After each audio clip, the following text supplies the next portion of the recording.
रति बलमुआ दिहले गारी हो तरकारी के बिना ना। रति बलमुआ दिहले गारी हो तरकारी के बिना। दाल में नीमक बेसी बाड़े निमन बनौलो न खाना हो। दाल में नीमक बेसी बाड़ निमन बनौलो न खाना हो।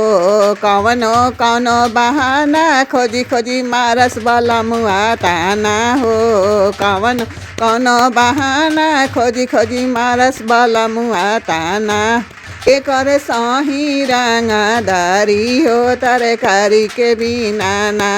के कर सही रंगदारी हो तरकारी के बिना ना। रते बलमुआ दिहले गारी हो तरकारी के बिना।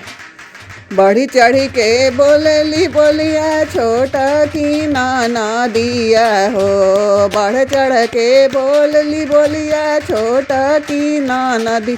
माथा भइल बाड़े भारी हो तरकारी के बिना ना। माथा भइल बाड़े भारी तरकारी के बिना। बलमुआ दिहले गारी हो तरकारी के बिना ना। राते बलमुआ दिहले गारी तरकारी के बिना ना।